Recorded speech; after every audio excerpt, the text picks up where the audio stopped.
por lo que tú nos hablarás a través de ella. Te pido, Señor, que el estudio, la exposición de este hermoso salmo sea de bendición para todos los que vamos a oírlo y podamos aprender e interiorizar todo lo aprendido en el día de hoy. Ayúdanos, Señor, a estar atentos, tanto a la hora de compartir como a la hora de recibir, que tu nombre sea glorificado y que en esta tarde salgamos de aquí renovados y fortalecidos en la fe, en el nombre de Jesús. Amén y amén.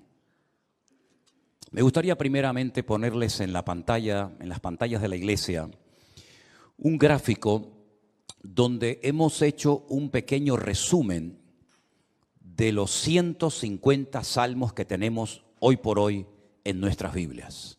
Realmente el libro de los salmos no es un libro, son 5 libros. Y esos 5 libros se llaman en su idioma original Teilín. Y yo ya he dicho muchas veces que todo lo que termina en in es masculino plural. Teilín significa alabanzas. Teilá es alabanza, Teilín es alabanzas. Este es el libro de alabanzas, el himnario, el libro de canciones del pueblo de Israel, que hasta el día de hoy se siguen cantando muchos de estos salmos. Por eso es muy hermoso leerlos a menudo y memorizarlos y enseñarlos a nuestros hijos, enseñarlos a los que nos rodean, porque traen mucha bendición a nuestra vida. Hay salmos para todos los gustos. Hay salmos 100% mesiánicos, es decir, salmos que apuntan a la vida del Señor Jesucristo. Por ejemplo, un salmo que describe los sufrimientos de Cristo en la cruz, el 22. Hay salmos que son oraciones, por ejemplo el 90, el Salmo 90, que por cierto mi suegra Esperanza se lo sabe de memoria, con la edad que tiene, es una oración que hizo Moisés. Y esa oración de Moisés la tenemos en la Biblia, ¿verdad? Señor, tú has sido nuestro refugio de generación en generación, antes que los montes nacieran y fueran formados la tierra, ¿verdad? Ese es el Salmo 90. Tenemos el más extenso, el capítulo más extenso de la Biblia, el 119, el que todos ustedes saben de memoria, ¿verdad? El más pequeñito, el 117, que es la letra de una antigua canción que cuando yo me convertí se cantaba mucho esa alabanza, pero ya como que se ha olvidado. Alabad al Señor, naciones todas, pueblos todos, alabadle, bendecid su nombre, ¿verdad? Tenemos el famoso Salmo 133,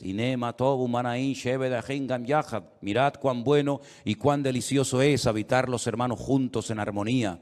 Tenemos salmos proféticos, salmos que son quejidos, lamentos, ¿verdad?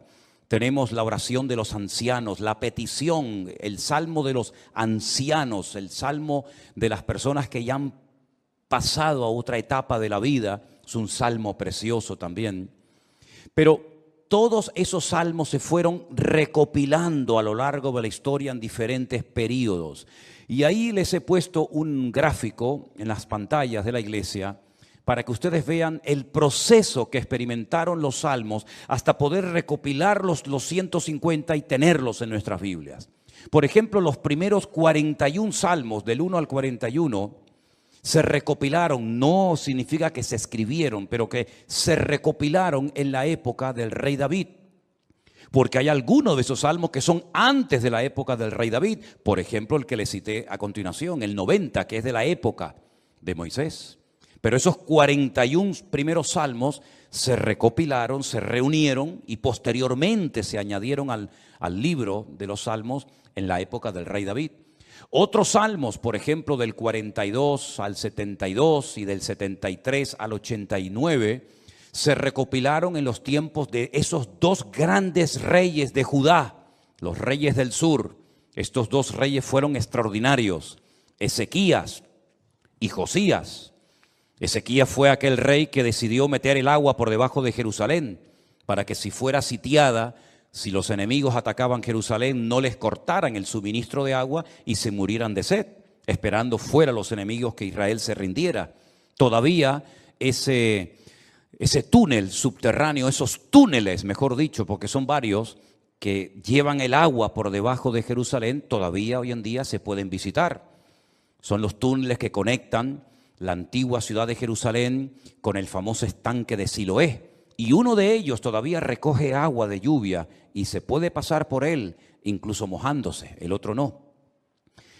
Y el rey Josías fue un rey muy utilizado, un hombre, un instrumento tremendo en las manos del Señor. Fue aquel rey que, cuando le dijeron hemos descubierto el libro de la Torá, el libro de la ley en el templo que estaba abandonado, hace una serie de reformas extraordinarias que hacía muchísimo tiempo que Israel las necesitaba.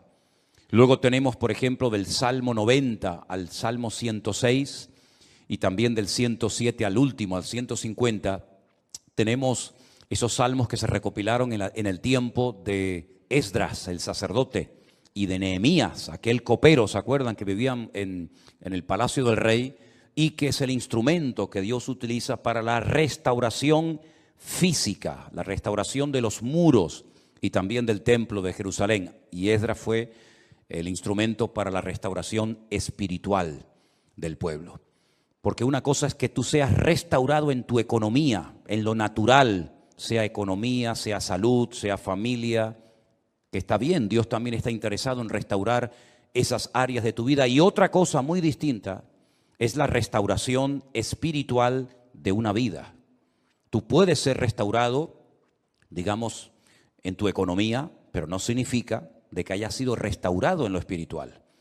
Y si quieren ver un ejemplo claro de lo que estoy diciendo, vayan, por ejemplo, al famoso libro de Ezequiel, en el capítulo 37, cuando el Señor le dice a Ezequiel, ven que te voy a enseñar algo, y lo lleva al cementerio más antiguo del mundo, que está al este de Jerusalén, en el Monte de los Olivos, cementerio que tiene más de 3000 años, que se puede visitar hoy en día, que se conoce, bueno, el nombre que le dan los judíos hoy en día es el Bet Hayim, que es la casa de los vivos, pero realmente era el valle de los huesos secos, porque es un valle lleno de huesos, un valle lleno de muertos. Y el Señor, estando él en Babilonia, le muestra ese valle, ese cementerio, y le dicen, ¿tú crees que estos huesos vivirán? ¿Tú crees que volverán a la vida estos huesos secos en gran manera, que en algunos casos hay años y años que están ahí enterrados? Y el profeta Ezequiel le dice al Señor, yo no sé, Señor, lo que va a pasar con estos huesos, con estos muertos. Y el Señor le dice, predícales, profetízales a los huesos. Y dice que mientras les predicaba, comenzaron a levantarse esos huesos y se formaron cuerpos humanos, seres humanos, con piel, con tendones, con miembros, con cuerpos. Pero dice que eran como muertos vivientes, les faltaba el espíritu. No se movían, estaban ahí quietos como zombies.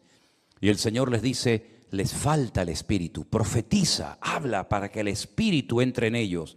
Y al final del capítulo 37, el Señor le explica al profeta Ezequiel lo que significa esa visión y le dice, esta es la casa de Israel.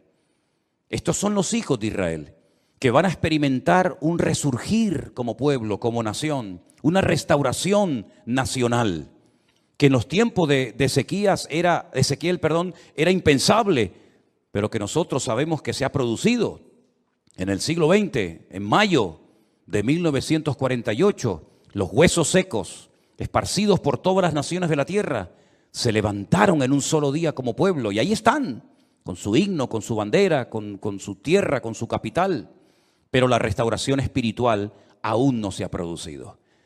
Todavía falta la restauración más importante del pueblo de Israel, y es la restauración espiritual que se va a producir cuando ellos reconozcan a Yeshua HaMashiach como el verdadero Mesías, Mesías que traspasaron, Mesías que rechazaron, pero que verán algún día que era el verdadero Mesías. En los Salmos encontramos mucha información acerca de la restauración nacional y espiritual del pueblo de Israel. Encontramos que dicha restauración se llevaría a cabo a través de la obra de Cristo, del Hijo de Dios humanado y encarnado, que habitaría entre los seres humanos como un ser humano más. En los Salmos también encontramos al principio mucha información acerca del tipo de salmo que vamos a leer. Por ejemplo, hay salmos que en la parte de arriba pone Mictán. ¿Lo habéis visto alguna vez? Mictán.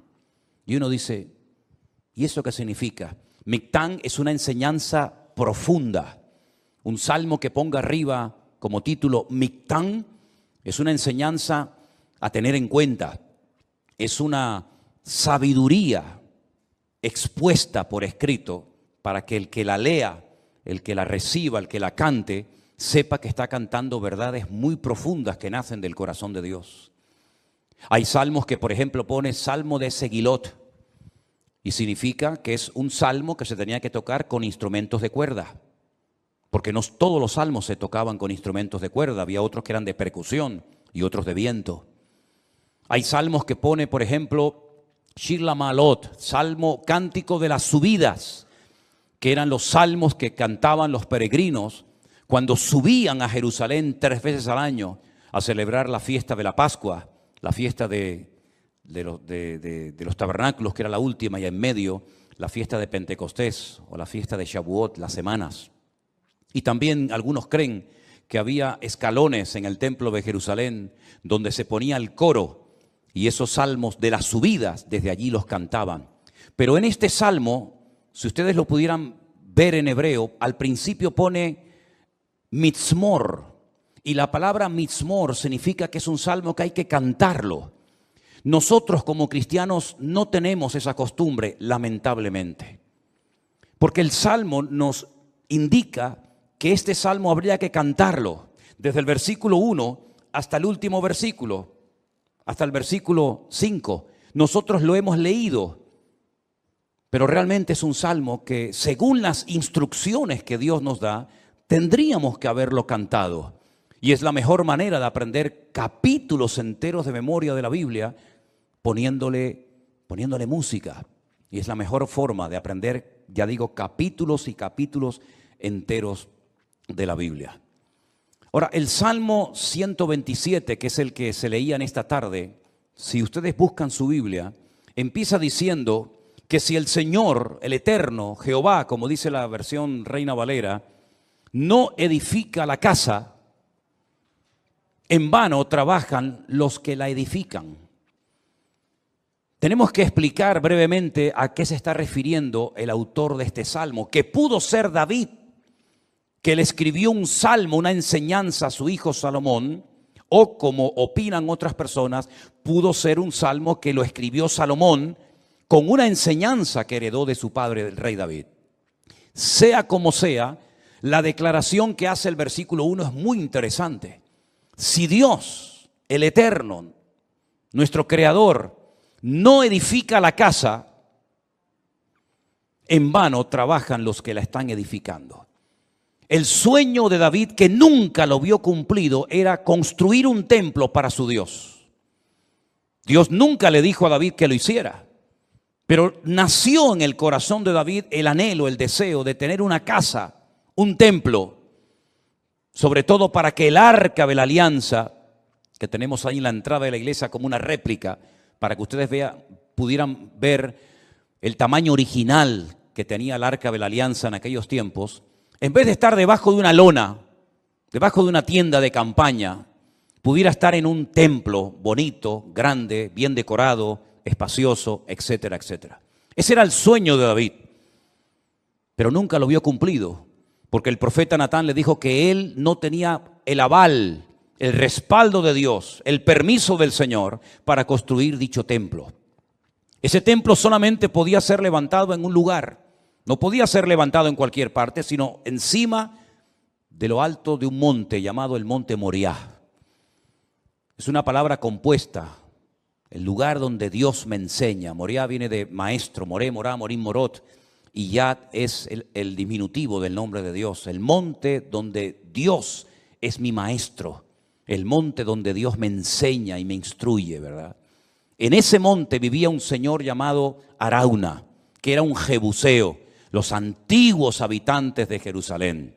Y allí sube el rey David, y entonces dice la Biblia que allí ofrece un sacrificio, cuando había muerte por todas partes, por un pecado que, como bien saben ustedes, el rey David había cometido. Allí él presenta un sacrificio en el mismo monte y en el mismo lugar donde tiempo atrás el famoso patriarca Abraham, el amigo de Dios, había subido con su hijo Isaac para sacrificarlo sobre un altar, pero el Señor lo detuvo y le dijo, no lo hagas. Todavía ese altar, esa roca enorme que es tan grande como esta plataforma o más, todavía está allí. Y los judíos consideran que desde allí fue donde Dios creó el mundo, el ombligo, el centro geográfico de la tierra bíblica. Pues en ese lugar Salomón, su hijo, iba a construir el primer templo de la historia para Dios. Ellos tenían que partir de la base de que el Dios de ellos era tan grande, tan inmenso, que era imposible meterlo dentro de un templo. Es totalmente imposible meter a Dios, limitar a Dios dentro de un cubículo, dentro de un edificio, porque ya el Señor le había dicho a David que el cielo es su trono y la tierra es el estrado de sus pies. ¿Qué templo me van a hacer ustedes para mí? Los romanos se reían de los judíos cuando llegaron a Israel y decían, ustedes están locos, porque ustedes tienen un templo enorme, precioso, pero vacío. ¿Dónde están vuestros dioses? ¿Dónde están vuestras divinidades? Los griegos, los romanos y todas las culturas habidas y por haber levantaban templos, pero luego los llenaban de ídolos. Apolos, Afrodita, ¿verdad? Cibeles, Ares y tantos dioses. Pero los judíos nunca pusieron una figura de Dios, porque al Señor tu Dios adorarás y a Él solo servirás.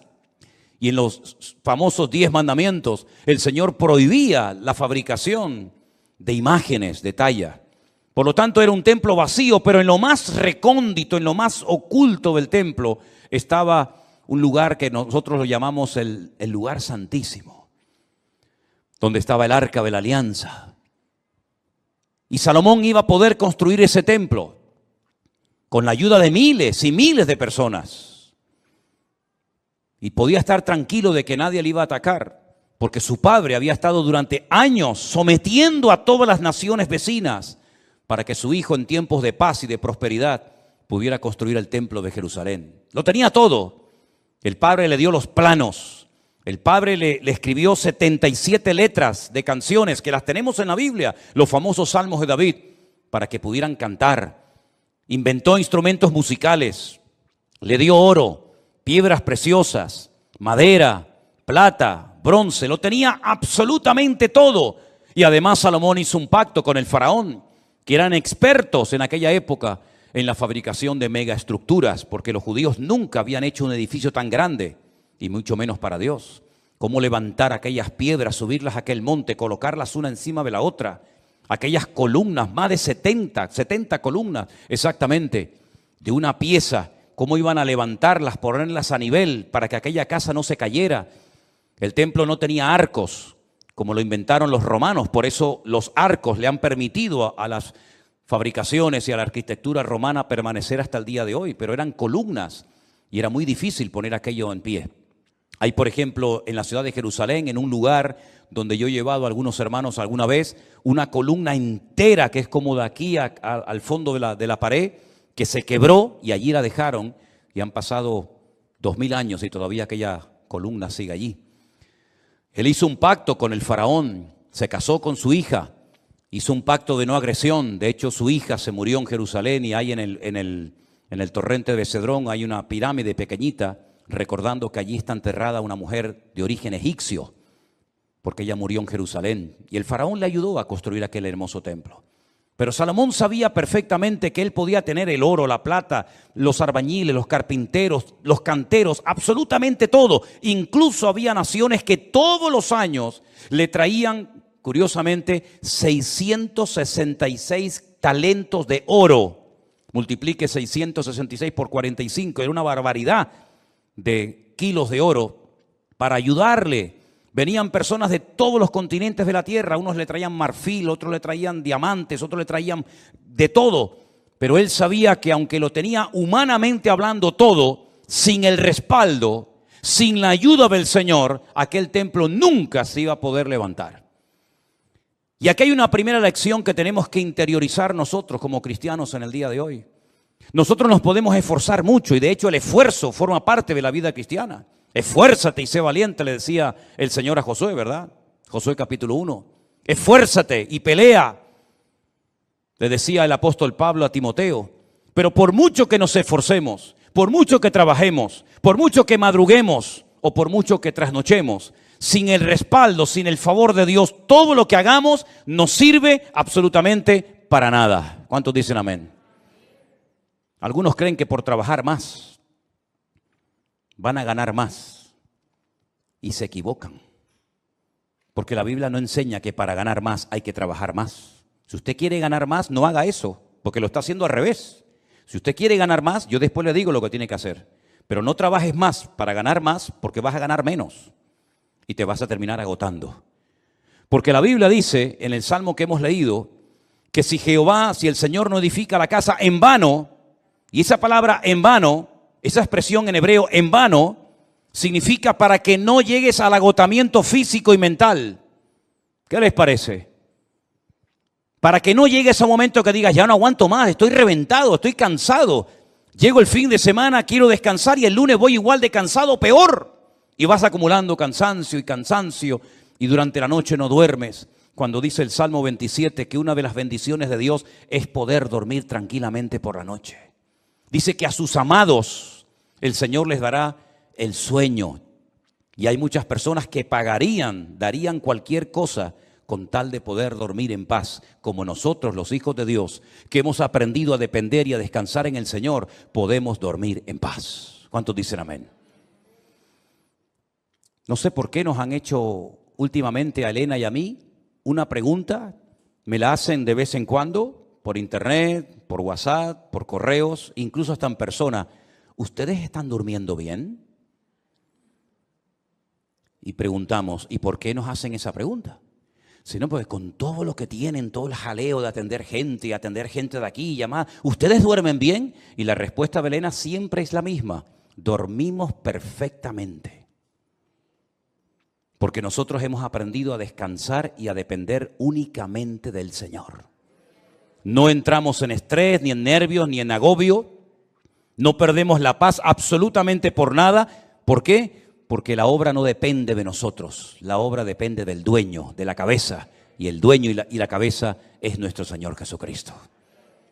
Me da mucha pena, mucha lástima cuando veo a cristianos agobiados, cargados, estresados, con la tensión disparada. Perdonen si alguien se siente aludido, yo es que no le he tomado la atención nunca a ninguno de ustedes, por eso hablo desde la libertad, porque claro, va a decir, ¿este hombre cómo sabe que tengo yo la tensión alta? No, yo no sé nada, pero el Señor lo sabe todo. Pastillas para poder dormir, claro, después pastillas para despertarte. Agobiado, estresado, que no llego a fin de mes, que no pago el colegio de los niños, que los libros, que esto, que lo otro. Y yo he cumplido recientemente 60 años. No me da ninguna vergüenza decirlo, al contrario, estamos orgullosísimos de los 60 años que tenemos. Y de esos 60 años, que parecen mucho, pero a la hora de la verdad no son tantos, de esos 60 años, 40 los he dedicado a servir única y exclusivamente al Señor. Es decir, no me he dedicado en otra cosa los últimos 40 años de mi vida más que a servir al Señor. Con iglesias pequeñas, con iglesias grandes, con escasez, con abundancia, con mucha gente, con poca gente o con ninguna gente. Y en estos últimos 40 años, si algo hemos aprendido, sobre todo en este último año, es que Dios es galardonador de los que le buscan.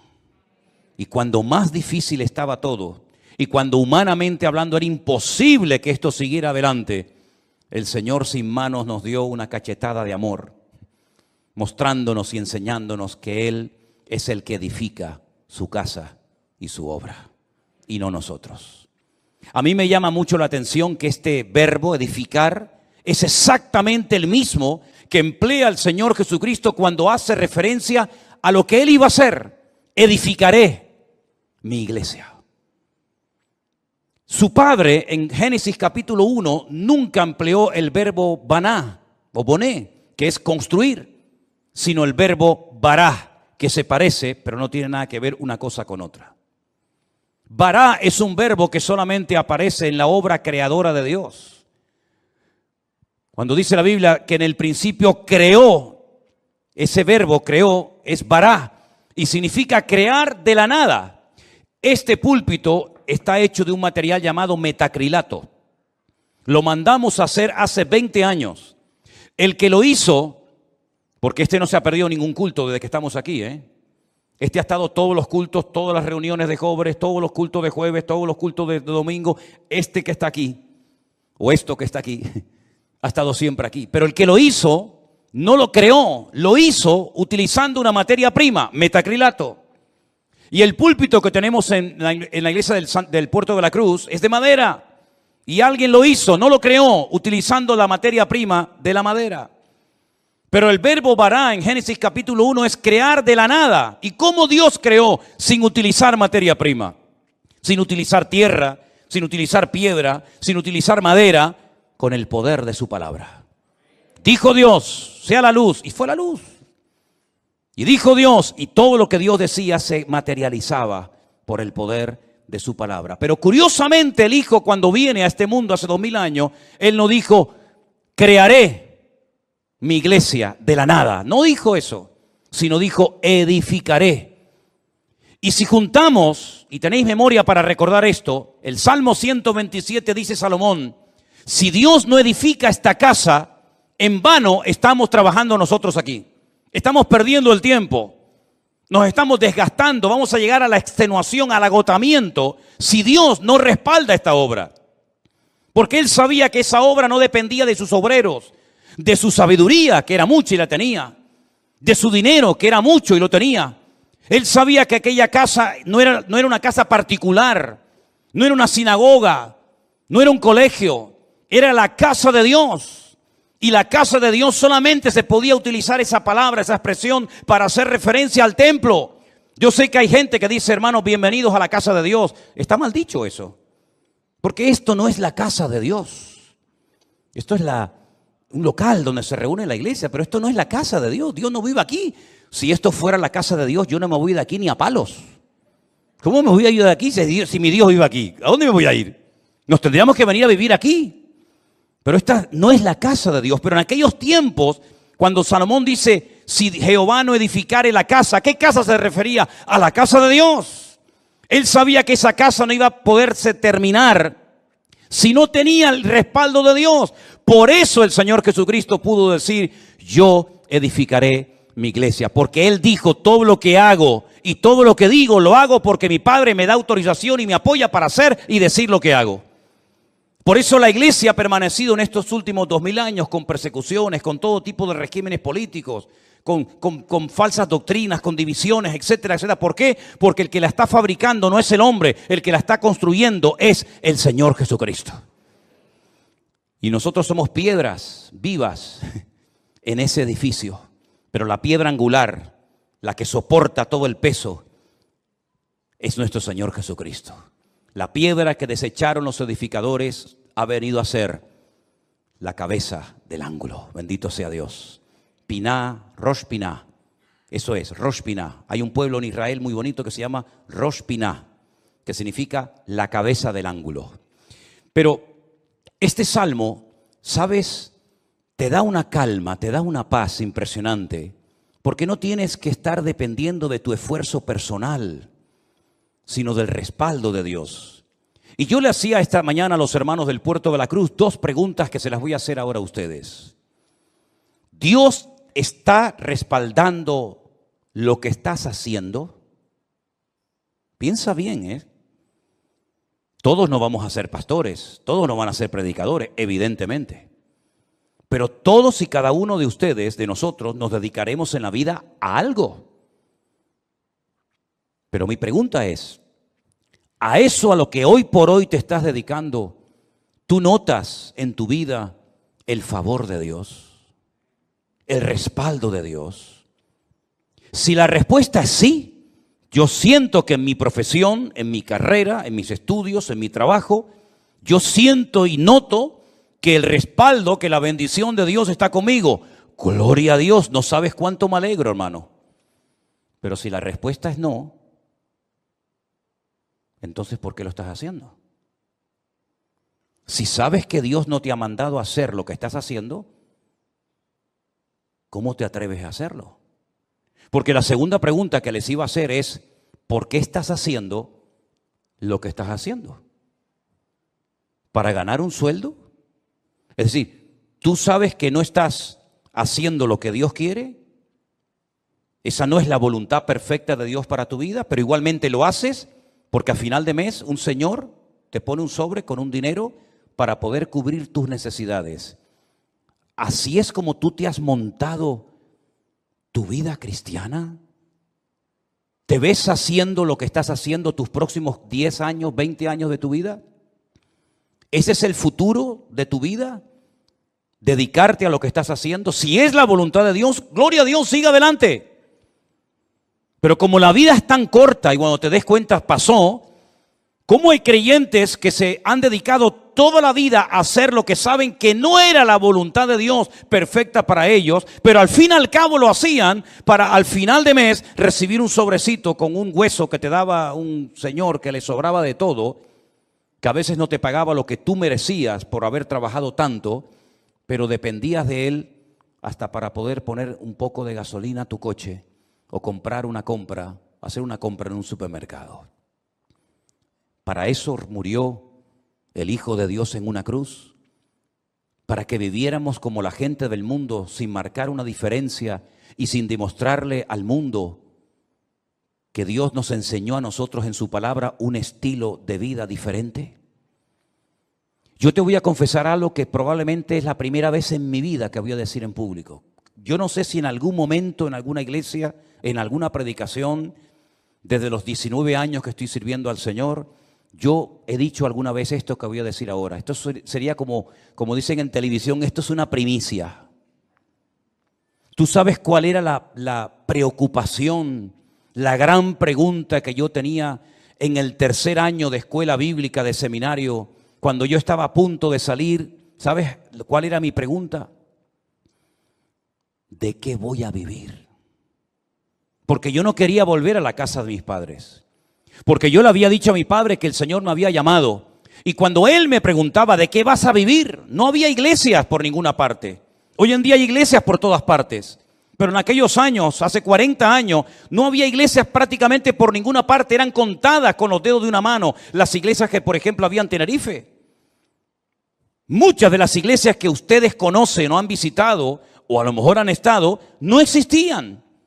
Las iglesias eran de 10, 15 personas, había muy poca gente, un culto de jóvenes con 5, 6 jóvenes, era un avivamiento. No había prácticamente nada y la pregunta que yo tenía en aquellos años era, ¿de qué voy a vivir?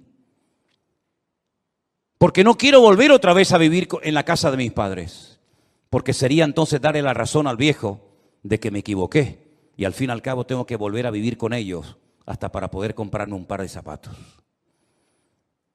Pero casi la última semana de estudiar en aquella escuela bíblica en Las Palmas, en un piso allí cerca de las playas de las canteras, llegó un misionero, como eso ya les he contado en otras ocasiones, y me pidió que viniera aquí a Tenerife a echarle una mano en la obra. Y desde ese día, el 31 de mayo me gradué, mayo tiene, desde el 1 de junio de 1981, ¿qué día es hoy? ¿Cuál? 31 de octubre, fíjate.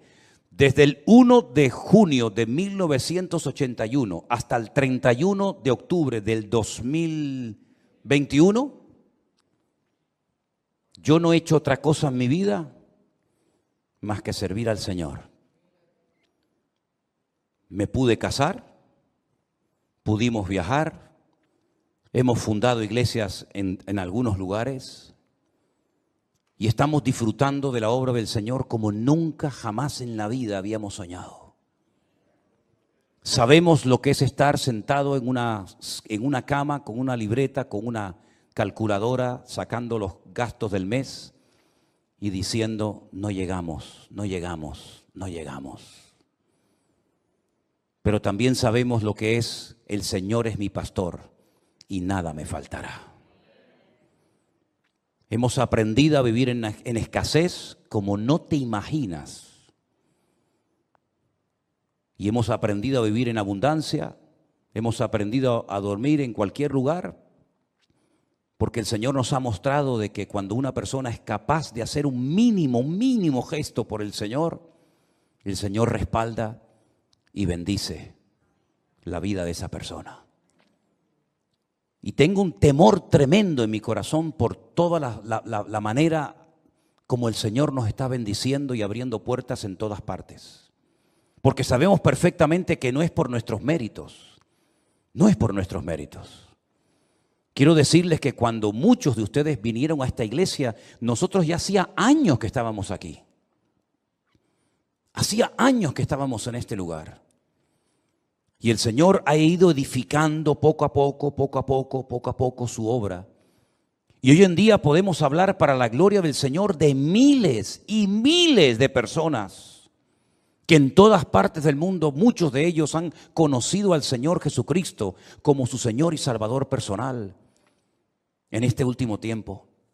Anoche tenía una reunión por Zoom con todos los hombres de la iglesia virtual del grupo número 2, gente con más de 80 años, dándole gracias al Señor porque en la recta final de su vida, como ellos mismos decían, han conocido el Evangelio del Señor Jesucristo y tienen un hambre por conocer más y más de la palabra que a mí realmente me deja sorprendido todo lo que el Señor está haciendo.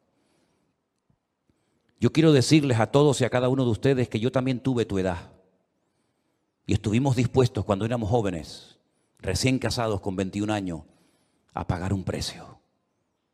Y nos llamaron locos. Los pastores nos reunían de vez en cuando y nos decían, estáis locos. ¿Cómo sois capaces de ir con una niña pequeña como era Priscila en aquellos años a un país tan lejos, sin conocer prácticamente a nadie, a vivir por fe?